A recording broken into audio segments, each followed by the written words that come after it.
and it is only through His name and mercy that one can strive or be successful. So, for this purpose, I would like to invite Anis Wadud for the recitation of few Quranic verses. So, Anis. الرحيم والعصر إن الإنسان لفي خسر إلا الذين آمنوا وعملوا الصالحات وتواصوا بالحق وتواصوا بالصبر صدق الله العظيم. Jazakallah Anis. Assalamu alaikum everyone. I am Alina Shahzad, a student of BSIR 2nd NUML Islamabad, and I'm an executive member of the Daydreamers. I find it a real privilege to be here hosting this session for my team tonight. And for those who have joined us lately, I would like to brief them on behalf of my team, Daydreamers. Daydreamers is a platform which has the motto of helping students to polish their oratory, writing, and declamatory skills. We have a vision to attain. We have a vision to enlighten students to attain their ambitions and aims. So tonight, the topic of discussion and deliberation would be China Sea conflict, South China Sea conflicts from the perspective of changing global order. The lessons intended to be learned from tonight's session is understanding the ongoing conflicts in particular and politics of the Indo-Pacific region, which is one of the most contended region in the current era. In general, we will be looking up to expected shift in balance of power from unipolar to multipolar system. So, to paraphrase Samuel P. Huntington's ideas and other parameters associated with this topic, and we have been joined by a very special guest speaker who is a lecturer of IR at the University of Peshawar, and his field of expertise is Indo-Pacific region and foreign policies of major powers. But before inviting our honorable speaker for his precious comments, I would like to request you all to please put off your mics throughout the session in order to abide by the rules of a passive Google session.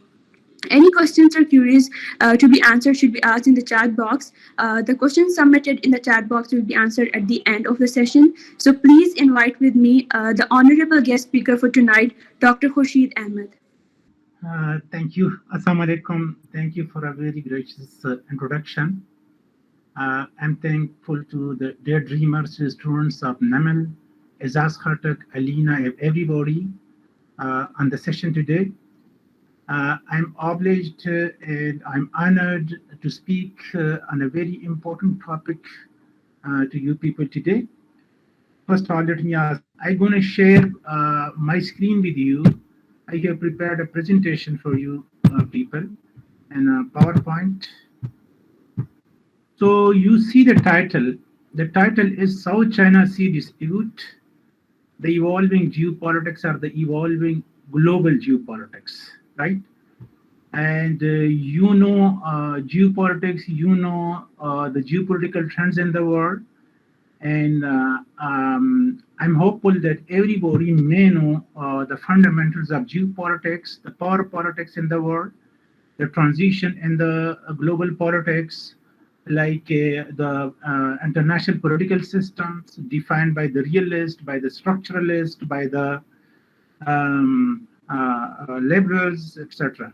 Today, I'm going to speak from the perspective of the realist school of thought, because geopolitics is something which belongs to the realist thinking, or the realism, or the realism is a framework, right? Like the region which is named as the South China Sea, and the regions, the countries around the South China Sea. What is South China Sea? Why is it important?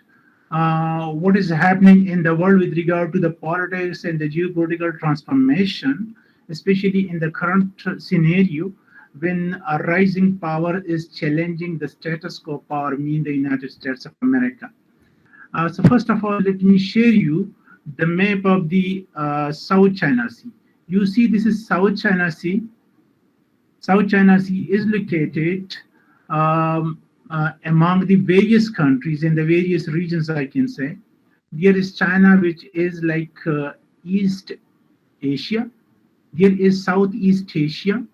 Southeast Asia means they are the countries. One is the mainland Southeast Asia, Burma, Thailand, Laos, Cambodia, Vietnam, Thailand, right? Malaysia. Malaysia is and then Indonesia, Brunei, Philippines. They are the maritime countries of the Southeast Asia.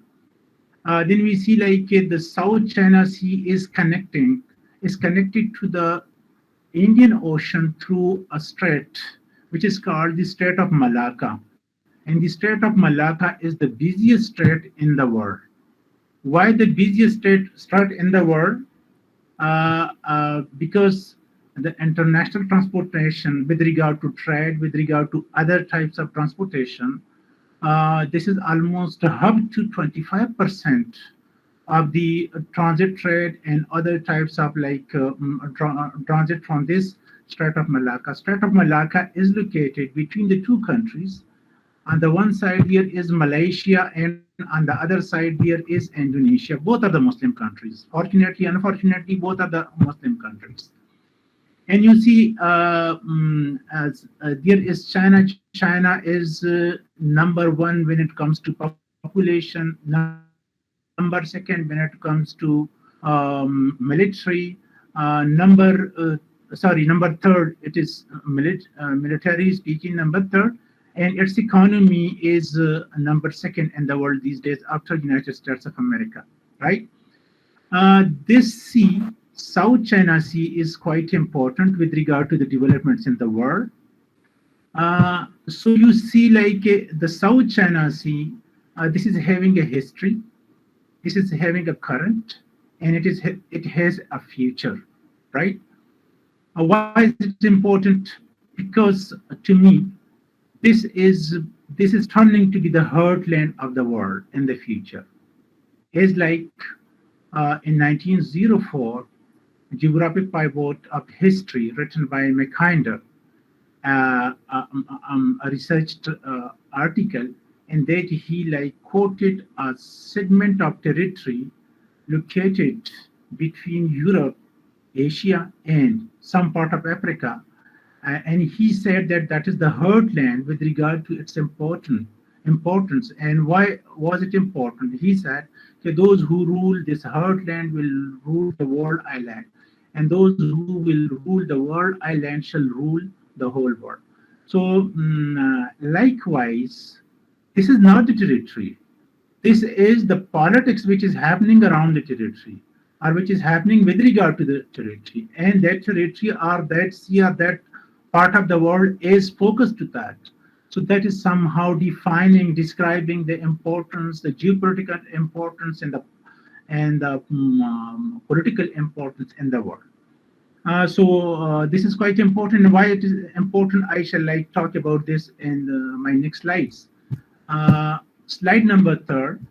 I have written about the geographical profile or the area profile of the South China Sea. The South China Sea is the part of the Western Pacific. So South China Sea is the part of the Western Pacific, and you know the Pacific Ocean, which is located between Asia and the American continent, right? There are two parts to the Pacific Ocean, the Eastern Pacific Ocean and the Western Pacific Ocean. This is the part of the Western Pacific Ocean. And this area is surrounded by China, as I mentioned, Taiwan, mainland maritime Southeast Asia, East China Sea to the Sea of Japan. East China Sea is connecting this region to the Sea of Japan. Its area is 35 lakh square kilometer. And you imagine 35 lakh square kilometer, if you compare this with the Pakistani territory, Pakistan 7 lakh, somehow 7 lakh 97,000, etc. calculated like this. So I think 7-8 Pakistan. This amount to 7-8 Pakistan. With 8 littoral countries or lateral countries, coastal countries, right?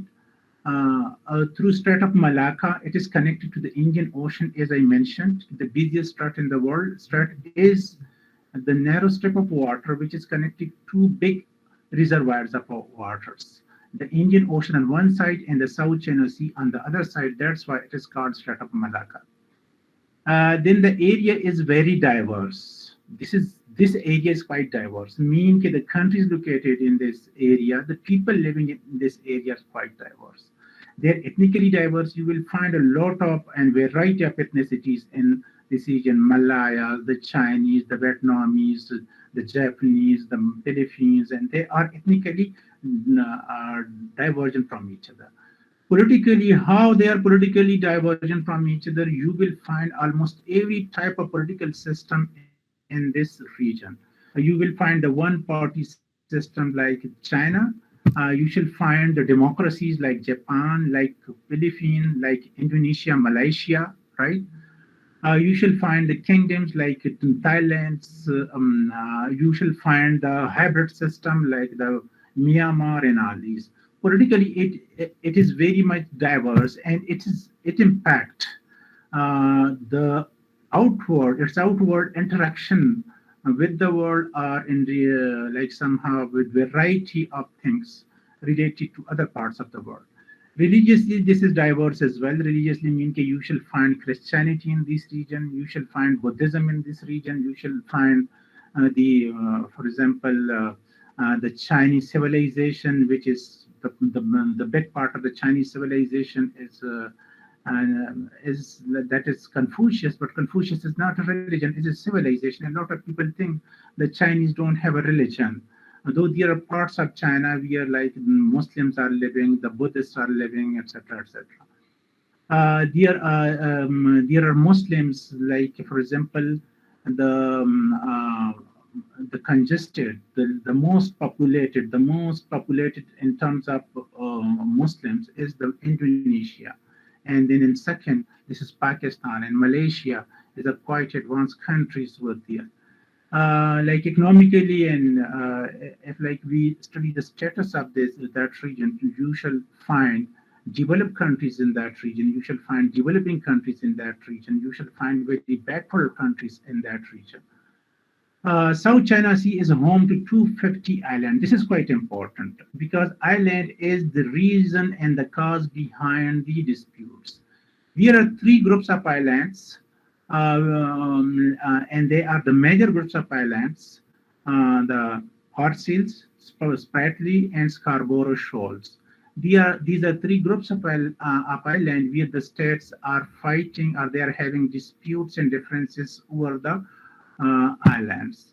The history of the South China Sea, this is like quite important that we must know the history of the South China Sea because we then can interact the current status of the South China Sea. Mostly the South China Sea has been a free sea for sailing in history. What does it mean? Free sea means it was not under the control of any power in history. And in most part of the history, it has been quite free. China's philosophy of disengaged politics means a self-imposed isolation never led her to have a naval program to control the sea. China, if like you study the history of China, so the history of China is of self-isolation. Why self-isolation? Because the Chinese thought themselves quite superior in the world politics. And on the basis of being like that superiority concept, it like avoided to interact with parts of the world, especially the Southeast Asia, the Central Asia, even the South Asia, because if like you search the history of China, so there you shall find this terminology of barbarian. They named every outsider as barbarian, and they thought that interaction with any outsider is quite dangerous for them. So therefore, they avoided to interact with any part of the world, with any country. So this is a kind of self-imposed isolation. That's why the countries located on the shores of the South China Sea, the China did not try to have like institutional interaction or a permanent interaction with them. So therefore, I have used this terminology, self-imposed isolation of China. Except like for few years in 15th century, only the Yongle emperor, there was the name of an emperor in the Ming dynasty. This is the second last dynasty of China. China is having 21 dynasty in history. And if like we research its dynastic history, China is having the longest dynastic history in the human life in the human history. Like 21 dynastic histories, almost for 3,000 years. So this is one of the most ancient part and political system of the world. But in 15th century, one of the emperor, Yongle Emperor, he is named, in the Ming Dynasty, he entrusted a voyage mission to one of his person in China who happened to be Muslim. His name was Jaha. Jaha was a eunuch, and he was entrusted a voyage mission. And the purpose of that voyage mission was to conduct the tributary system. If you study the history of China, the Ming Dynasty conducted a program, or we can say it conducted its interaction program with the surrounding and with the neighboring countries that is known as tributary system. Tributary system was based on the exchange of the gifts. Gifts, it was receiving the gifts and it was like somehow awarding the gifts, and nothing more than that. China did not establish any like any permanent link of interaction with the neighboring countries or with other parts of the world. And this mission was abandoned. This is quite important. If you study the Jahana, this is written Zhen G. Jaha, he is pronounced as Jaha. He lived almost 40 to 50 years ago of Columbus, and he was having a yacht, or we can say he was having a boat which was 4 times bigger than the boat of the Columbus. So it is said that the Chinese missed that point in the history, that it was its turn, or it was its like opportunity to find the new land, mean the United States of America. But because of its self-imposed isolation, it is sort of damage done to the China in history, that it never explored the Pacific Ocean and the parts beyond that. Though it was having the opportunity now, nowadays it could have been China's America. So the mission was disbanded. Why disbanded? Because the new kings thought that it is somehow a costly matter and we should not interact with the world. This thing will define the Chinese claim over the South China Sea that I'm going to discuss in the next slide. Japan, after defeating Russia in 1904, there was a war between Japan and Russia in 1945, and in that war, Japan defeated Russia. And after the defeat of Russia, Japan controlled the parts of the Southeast Asia and the East Asia. It invaded the China, Manchuria in 1930s. It invaded like the parts of the Brunei, like the Singapore, like we can say the Malaysia, Indonesia, Vietnam, etc. Right? So it controlled the South China Sea for political reasons, for hegemonic reasons in the region in the South China Sea. Almost all the littoral countries had fishing and boatings in the sea. इसके अलावा like जितनी भी है littoral countries, the coasting countries, so they have the fishing, the boating in this area. As it is said, 10% of the seafood is found in this South China Sea, and it feeds a lot of poor people in Vietnam, in Malaysia, in Thailand, in Taiwan, etc. These, so this is quite important. So historically, they use this sea for fishing purposes, for seafood purposes. Okay, disputes. I have mentioned like 4 regional countries have different claims over the islands. The Farsi Island, claimed by China, Taiwan, and Vietnam. Scarborough Shoals Islands, claimed by China and Philippines. And these are the shoals which are converted by China into a man-made island these days under the Cabbage strategy. It is called the Cabbage strategy. The Spratly Island, China, Taiwan, Malaysia, and there is a map in the next slide. You see this, the Parsis Island are located in this part of the sea. The Scarborough Shoals, they are located on this part of the sea. Between there is Philippines, there is Taiwan, and there is China. And the Spratly Island, there is Malaysia, there is Brunei, and Vietnam. They are having like claims over the Spratly Islands.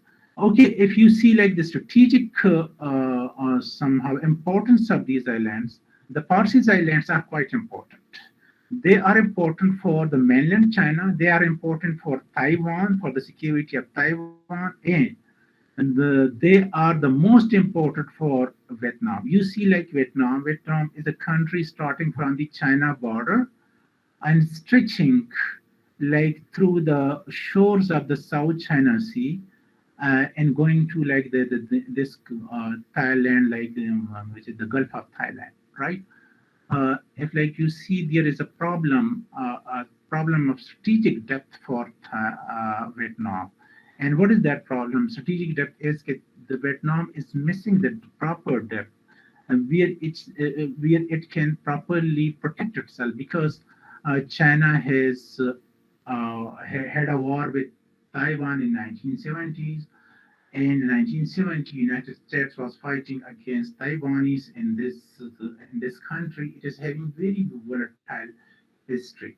So Vietnam is very much sensitive towards its protection. So that's why it claims control over the Paracels Islands or the Parcels Island, right? It is said that like this part of Vietnam is only 60 kilometer.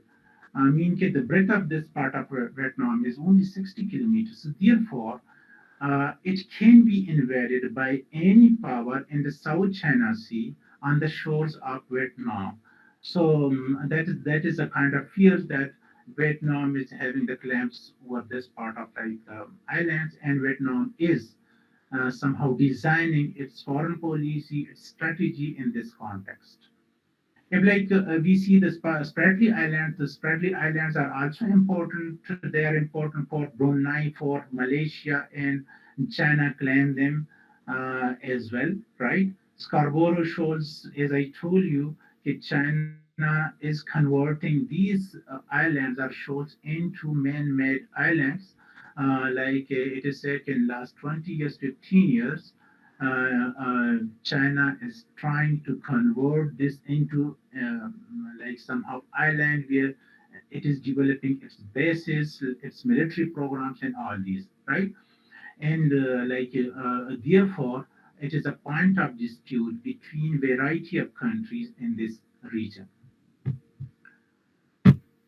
Okay, disputed island name. Okay. Chinese claim over this South China Sea. So this whole South China Sea is claimed by China, and its logic or its arguments for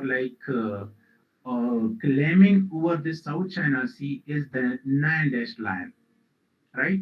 You see, one, two, three, four, five, six, seven, eight, nine. Therefore, it is called nine dash line. And nine dash line is once again, we have to go back to our previous slide where I told you the Ming Dynasty was having a voyage mission or a sailing mission in 15th century. Uh, and China is basing its claim on that voyage that our that mission used to like sail every part of the South China Sea. Therefore, it belongs to us in history. It was only China. This is Chinese claim that it was only China which used to freely roam in like this South China Sea around the nine dash line. So keep this in mind. Keep the nine dash line. This is the Chinese claim, and the Chinese claim is historical. The Chinese claim is somehow political, right? And which is not accepted by other countries. Okay, so the Chinese claim is not accepted. Why not accepted and how not accepted? Regional states, for example, Japan India, United States don't recognize Chinese claim on historical, political, socio-economic, and legal grounds. Applying the international law of seas, Chinese claims are invalid. Right? International community, the United States, Japan, and all the countries, they are applying the international law of seas. And what is that? No state is legally entitled to claim waters beyond 200 nautical miles, right? 200 nautical miles, तकरीबन 370 kilometre जो बनते हैं, beyond that जो है that will be high sea, that will not be claimed by any country. So while the South China Sea length is 1800 nautical mile, 200 nautical mile is allowed according to international law sea, while the maximum length of the South China Sea is 1800 nautical miles, which means that China is claiming 1600 more nautical mile in the South China Sea. The China claimed island does not fulfill the requirements to be owned by any state, mean no subsistent life. With regard to the island, China claims over the island, and its claim is not genuine according to the law. How? The law is interpreted in the way that the island is the one, island is defined like so, the island is the one where people are living, and the life over there is self-sustained life, meaning that is not in need of support from outside. It can have its own agriculture, it may have its own social economics, its own defense and all these. So all the three groups of island are seals, Spartley, and Scarborough. According to this definition, it cannot be claimed by China because historically they are not inhabited by any humans, and there is no self-sustained life found in history or in these days over all these three groups of islands. The little states' big population is dependent on the sea for their living. This is another logic that says socioeconomically, the little state, as I told you, for sailings, for fishing, for seafoods, they are dependent upon the water of this sea. Therefore, it does not belong to anyone. This belongs to all. And another argument is that it is trade route to various countries. It is trade route means it is the only supply route to the countries. There are 8 countries. There are 10 countries. We go beyond that. There are 2 Koreas. There is a Japan. Right? There is a Taiwan. So therefore, it is said that so much population, so many countries are dependent on the waters or on the route going across this sea. So therefore, it cannot belong to one country. Okay, there is a global importance of the South China Sea, and that global importance is making it quite controversial or very much significant. Global importance wise, 5.3 trillion worth of $5.3 trillion worth of good transits through the South China Sea. Globally, जो trade होता है annually, $5.3 trillion यहाँ इस South China Sea से गुजरता है. And this is a huge economy, which is somehow counted 30% of the whole global economy. So the global trade is 30%, the Chinese trade is around 70%, and the Japanese trade is around 60% from the South China Sea. Divergent global interests are there in the South China Sea. What are they? If we categorize the states according to the interest, so you shall find the pro-American interests in this area, pro-American states. You shall find the anti-American states. The anti-American, for example, China is the anti-America. Somehow Malaysia is sometimes criticizing the West, though not anti-Western. American allies and friends, you shall find Japan, South Korea, Vietnam these days, even Thailand, Taiwan, they are the friends and allies of America. They are pro-Chinese states, pro-Chinese Cambodia, etc. They are Laos. These two are the pro-Chinese countries in this region. And anti-Chinese, anti-Vietnam is anti-Chinese. Philippines is somehow anti-Chinese. The South Korea is very anti-Chinese. The Japan is anti-Chinese, right? Fears of China's encirclement of Taiwan, Korea, Japan, and Vietnam. Like it is feared by Taiwan, Korea, and Japan, Vietnam that China is encircling them. China is the this is the backyard of the China. This is regarded as the backyard, mean that this is the China's Achilles heel. And by Achilles heel, if the China is invaded in the modern history, so it is invaded from this side of the ocean. If it was invaded by Great Britain in the Opium Wars, or if it was invaded by Japan, or if it was invaded by Russia, by Germany, like you may have heard the century of humiliations for China, starting from 1850 to 1950. This is called the century of humiliation. Almost every power was having a presence in the China. All that happened through this South China Sea. This is the problem that the China never had any navy in history. So China is a quite new naval power. Its experience to be a naval power is quite new. There is a map and the three islands, and then the Chinese strategy in the oceans. It is like shown in the map. China's Cabbage strategy, as I told you, that China is developing the man-made island that is called Cabbage strategy. Then the Chinese string of pearls, you may have heard this. This is a very huge concern for United States of America and for Japan.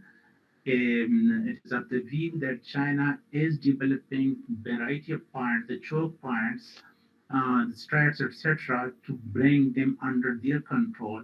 वो पाकिस्तान के गवादर वो हम्बनटोटा फिर वो आ जाए Myanmar etc etc in the South China Sea. So it is said this China's string of pearls, which is like somehow feared by the anti-China states. Why America concerned? This is a very huge. America is almost 10,000 kilometers away from this area. So why America is concerned? So there are certain points. China rise challenge American global hegemony. America is like a unipolar power, a hegemonic power. And it is said that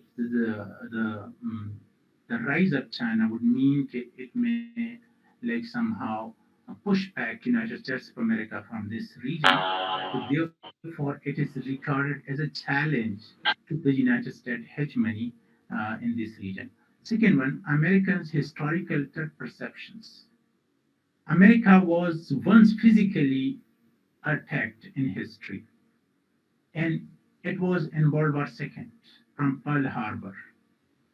In Pearl Harbor, you see Japan. Japan attacked Pearl Harbor, and there is a like a Japan and China is quite closer to each other. This is one region. So America is having the fears that in the future, if any power come into like somehow to become a huge power, so it may threaten its physical integrity, may attack that physically. So that's why American fears are in history. US friends and allies are threatened. I mean, Japan is threatened in this region, and you may like notice a lot of upheavals and tensions between the two countries. Taiwan is like American ally, and it is said it is being reported these days by 2027 China plans to like somehow engulf like somehow occupy Taiwan, while United States will never tolerate that. Likewise, other countries, Vietnam, etc., they are threatened by China. So that's why they said, okay, this is quite important for. Even India, there are skirmishes, there are like disputes and violence between China and India these days. BRI is a plan to make Chinese world order. America thinks that China is like somehow planning BRI, and BRI is to control the world. physically control the world, and that will be a Chinese world order, and that world order extent. That world order is like for three continents, or rather four continents: Europe, Asia, Africa, and Australia.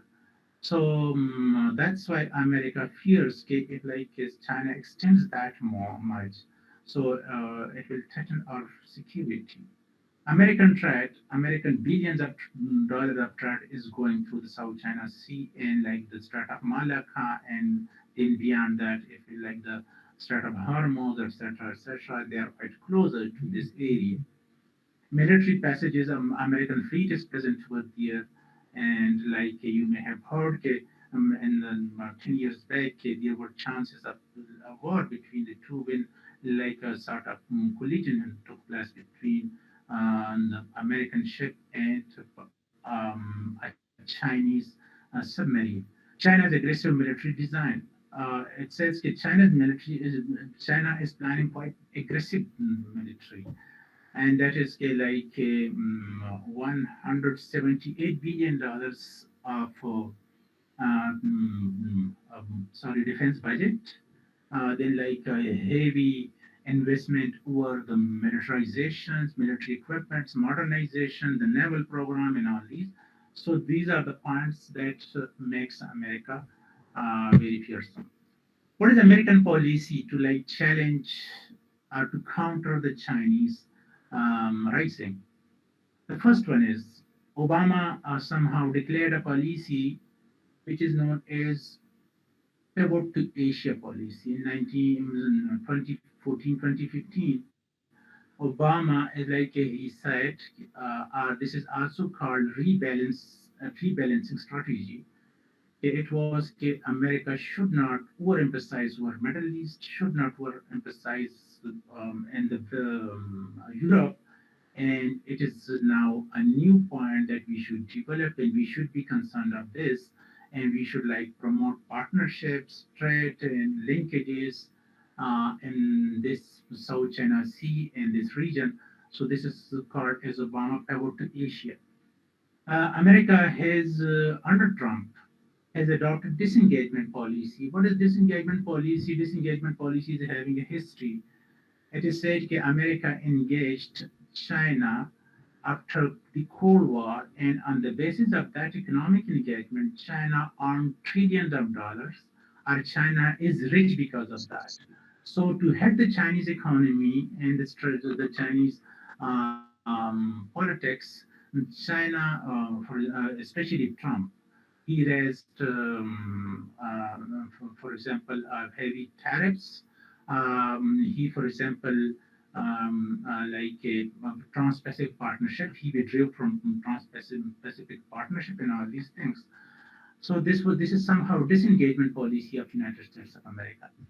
Revival of quad, चूंकि आप लोग सुनते होंगे कि quad is these days, चूंकि इसका मार्च में एक वर्चुअल समिट भी हुआ था जिसमें चार ममालिक United states of America, Japan, Australia और इंडिया, ये चार ममालिक हैं. और इट इज सेड कि this is a new NATO, or this is a NATO for future, meaning कि a sort of military alliance is being developed, right? Lesser type of military arrangements are being developed in the shape of the Quad. Indo-Pacific region, America has claimed this Indo-Pacific region. Like for example, before this, it was Asia-Pacific region. Indo-Pacific means started from India, Southeast Asia, then the other countries in this region, Japan and Australia. All these countries are like somehow combined into a region, politically speaking, economically, militarily speaking. This is called Indo-Pacific region, and you may like see a lot of bilateral agreements, like for example,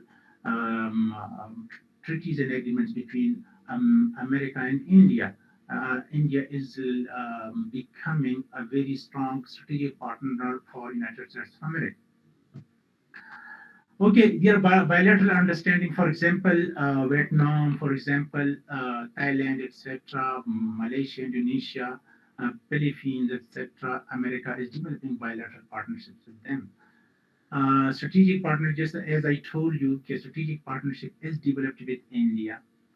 Then, like the Trans-Pacific Partnership, it is being revived. It is said that Biden want to participate in that. The once abandoned one by Trump, like somehow tried to be participated once again by America. Pressure on China, and that is to speak up its human rights violations, Taiwan issue, all other issues, right?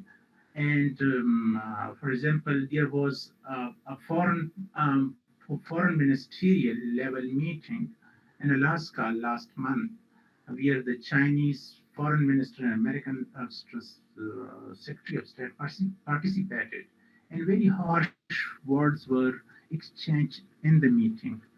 Or that is like somehow regarded that America, the once ignored human rights issues, want to raise them, and European Union, Australia, America, Canada, etc. They are somehow being motivated to impose the human rights related sanctions against China. The European Union has passed certain laws, Australia has passed certain laws, Japan has passed certain laws, America has passed a law under Trump, okay, that is specific towards the human rights, especially Xinjiang province, the concentration camps, and then the Tibet, all these. Engaging Iran and Pakistan against Chinese influence. These two are countries which are said to go into the Chinese influence, but America is trying to engage them in a way that it should not fully go into the Chinese influence. And how? Pakistan, obviously, through the international system, international financial system, the FATF, and all these things, right?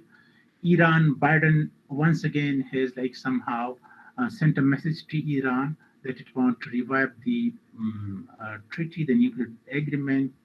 Okay, what I think 2014 और 97 billion dollars का वो जो freeze वगैरह बता रहे कि being like defloated to Iran. So this is an attempt कि जहाँ पे ईरान जैसे countries, पाकिस्तान जैसे countries are being tried not to go fully into the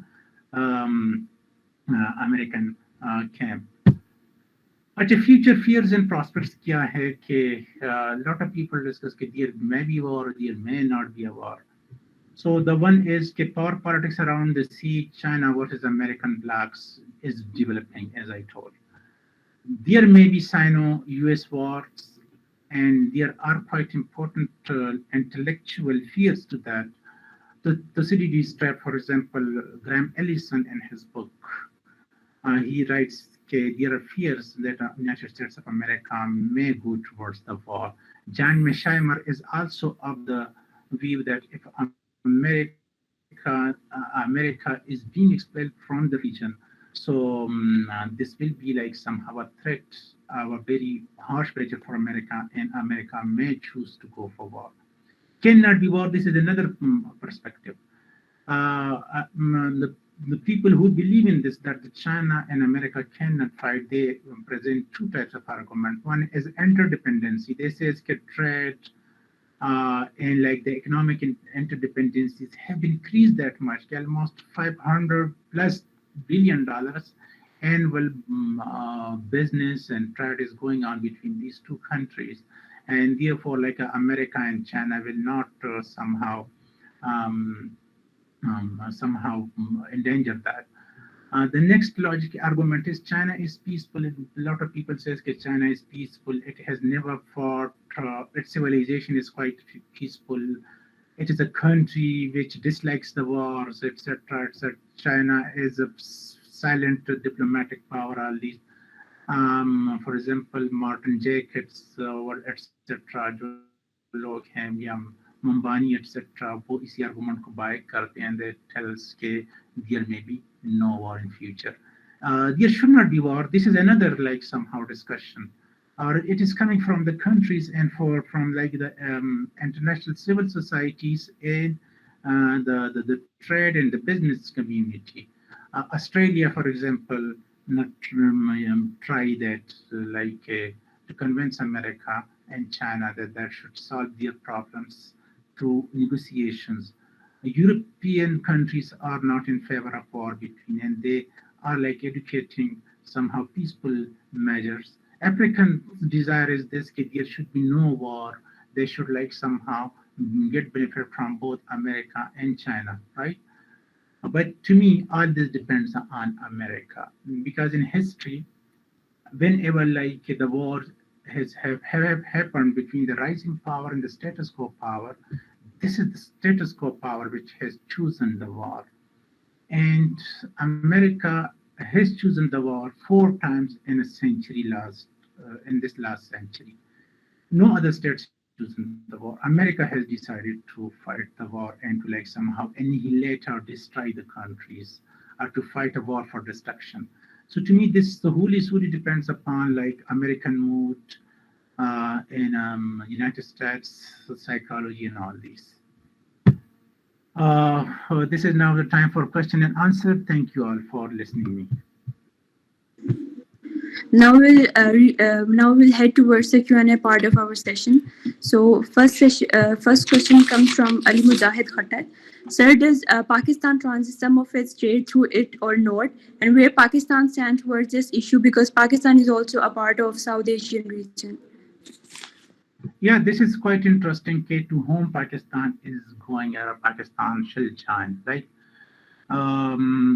Pakistan tried to go into the Chinese bloc, and it is happening after like in this new century, like 21st century, especially after like this person Xi Jinping, who offered BRI and the first project of that, like the CPEC. So Pakistan opted to go into the Chinese bloc, and like Pakistan enjoyed almost that status, or we can say Pakistan tried to be in that bloc for 5 years, but then Pakistan faced certain important problems, and the very important problem is the American system or the other, mean the Bretton Woods system, or we can say the liberal system of the world, then try to punish Pakistan.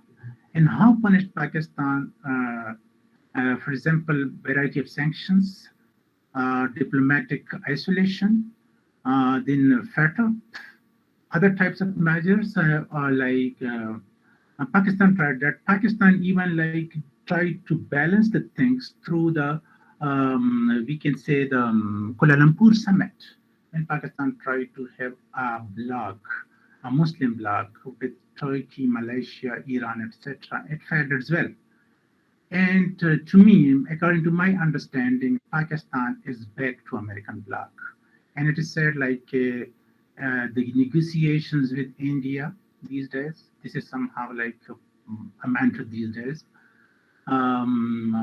Relations with Saudi Arabia, the visit of Prime Minister next week is planned for Saudi Arabia. These are the hands that Pakistan is back to the bloc, and that is American bloc. Thank you, sir, for the answer. Our next question is from Izaz Khattar. Despite serious conflicts over South China Sea, ASEAN are still facing strategic dilemma when it comes to choose between US-led free and open Indo-Pacific strategy and China-led BRI. What are the reasons behind this dilemma, and will it go this way, or the strategic hedging policy seems short-term? Yeah, this is one side of China. If like we in the things, it was a very good opportunity with China, that China should have developed strategic long-term institutional partnership with the Southeast Asian nations. Like as you told, there is ASEAN. ASEAN is to me a second successful regional body after European Union. And there are economies like Malaysia, like Indonesia. Indonesia is said to be like an emerging economic power as well. There is like across them there is Australia, and China has tried to develop strong economic relations with them, with ASEAN, and then separately and independently or bilaterally with the countries. But what happened? The thing is that who shall protect them? This is the question. Like for example, the major fear with Australia, who shall protect Australia? Not China. and very grave issues these days are emerging between China and Australia. Likewise, Malaysia is disliked China, right? Mahathir Mohamad disliked, for example, we can say West, but he disliked China as well. So there is a very huge trade between the two. But the trade with America and the West is quite higher, right? Likewise, if we see China could not develop strong, stable relations with the mainland ASEAN countries. For example, with Thailand could not develop relations with Vietnam. It like somehow इसके सबसे ज़्यादा गहरे जो ताल्लुकात हैं Cambodia के साथ हैं. Cambodia is a very tiny country, and it is like somehow regarded a vassal state of the China. China is not the partner of any good organization or any good platform. We can say viable platform, which is like somehow talking about the collective economics or the regional politics of the region. I think last month, so 4 or 5 months back, Japan has convened a meeting of I think a regional economic cooperation partnership type of organization is signed, but it is very far from reality to be brought into reality. I don't see any chances of ratification for them. Taiwan is having the issue with China.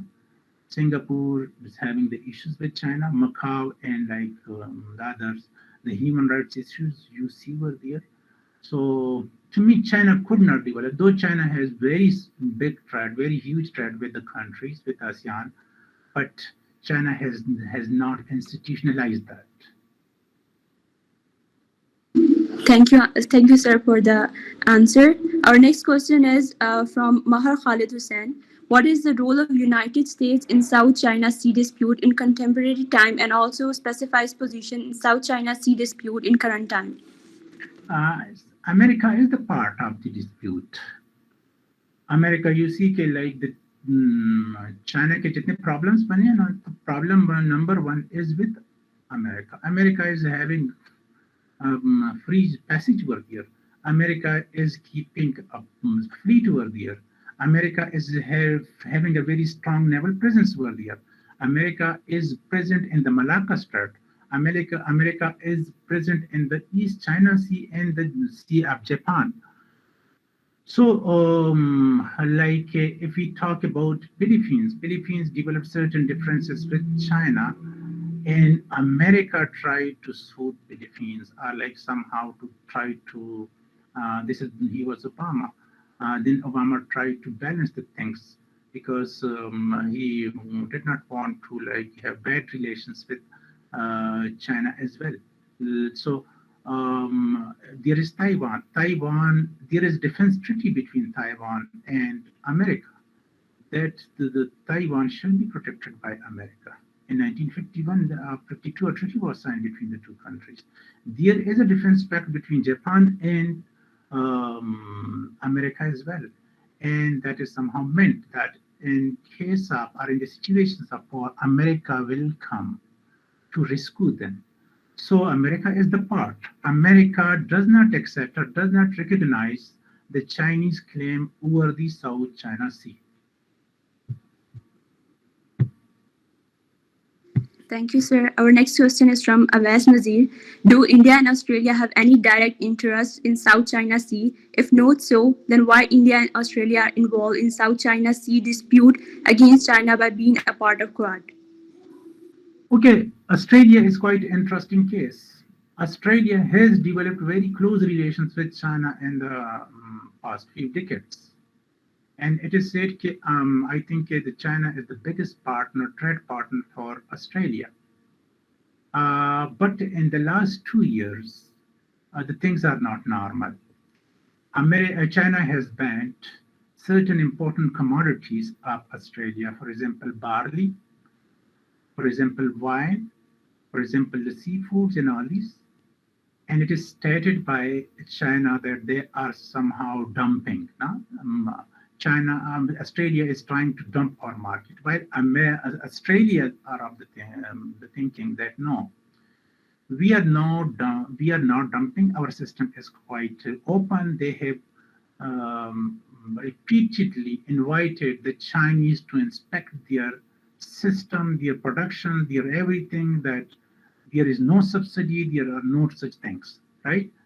Despite the inspections, China has levied the sanctions. And it is said that some of the Australians said China want to somehow modify our political system, and with respect to them, and that is that Australia should not speak on the human rights violations, should not speak on the closed system, should not speak against the Hawaii and all these, right? While Australia is of the belief that is a liberal country, that no, they cannot compromise. So if we search the history, the Chinese are living in a very big number in Australia. They have bought properties. There were even fears that Australia is becoming China, arsenification of Australia. There was terminology was used, a huge, big lands. They were bought by the Chinese, and they have somehow for the wine purposes, the barley purposes, the grapes, and all these purposes. But the situations are not normal. Sir, thank you so much. Our next question is from Salman Amir Khan. It means we can assume that China is using both rimland and heartland theories because China has planned to encircle India as well as its accessibility to Europe via Russia. Yeah, I am. You are right. China is trying that through BRI and the string of pearls. This is somehow China is having a dilemma, which is called two ocean dilemma. Na?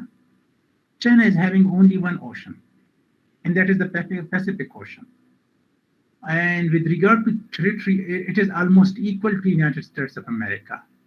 दोनों के अगर disputed territories count कर ले तो फिर United states ही बड़ा बन जाता है. सॉरी, चाइना निकाल देना. चाइना से अगर हम लोग जिसके डिस्प्यूटेड टेरिटरीज है और अमेरिका के कुछ वो जो है वर्जिन आइलैंड्स वगैरह जो इनके अपने वो नहीं है, सॉवरेनिटी उसकी नहीं चलती, उसको निकाल ले तो अमेरिका इज चाइना अमेरिका तकरीबन इनके कंपटीशन में है. अच्छा, America is having 2 states on the borders while having 2 oceans on 2 opposite sides. China is having almost 14 countries on the border, is having one short and disputed coastline with the Pacific. And that is a dilemma, and to somehow treat that dilemma, to deal with that dilemma, the first one option for China is Pakistan, right? To reach to the Indian waters and through the Gwadar port. But that cannot solve the issue of China. That have rather increased the Chinese problems. How? After that, India started to think that China is going too much anti-India. It is a sort of like the Indian cantonment. So India started its own corridorial system. Secondly, India then very easily went into the Indo-Pacific region. And the things are somehow reversing now. This is China which is getting encircled, right? There are fears that CPEC is not going to be successful. There are fears. Likewise, BRI is not possible to be somehow physically and somehow applied realistically. Situations in Afghanistan is somehow adverse. Russia is thinking differently. Europe has started something differently. Australia is on the other side. And unfortunately, China could not find any stable ally. No one can tell that China has got any stable ally. The most stable ally for China is Pakistan.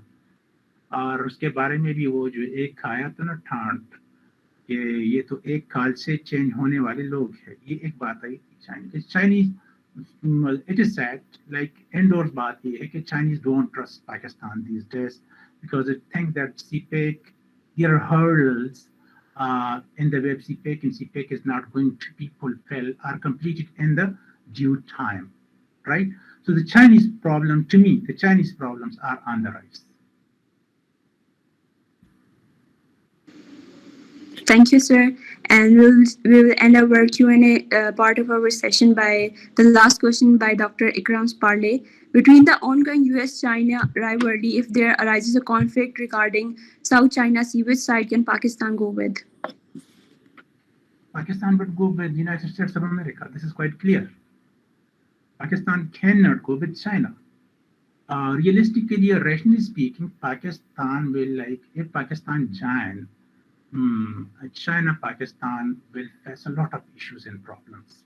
That will be like Pakistan is having more cost than if it goes with United States of America. If it goes with United States of America, it will have less problems. But why?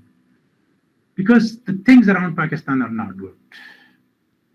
China is focused towards the Pacific. China can never fight for Pakistan. Why?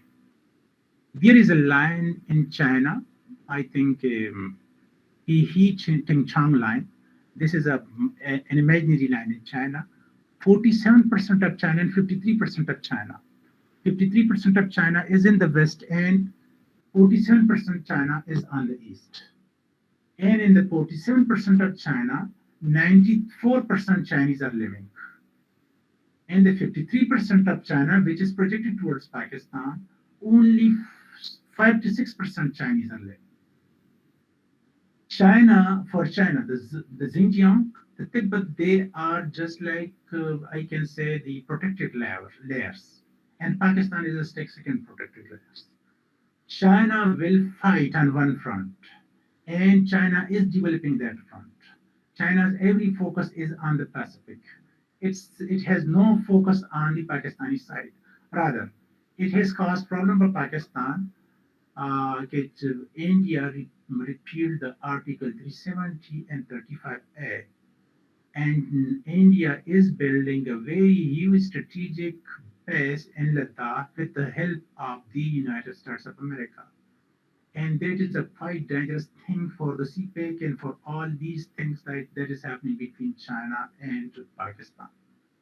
And there will be like, that is another front, that is on the other side of Kashmir, that is not on our side of Kashmir, right? There is a huge tract of territory between our side of Kashmir and Ladakh. So, so to me, like, that's why physically, realistically, rationally speaking, if Pakistan have to join, it shall join United States of America. Thank you so much, sir, for joining us today. It's been a fantastic time, and some good things have been learned in tonight's session. I want to express my appreciation to you for this discussion on the topic South China Sea conflict from perspective of changing global order. It was an extremely informative discussion, and the meeting strength and participation illustrated the importance of this topic to the students. That was all for tonight. Good night, everyone.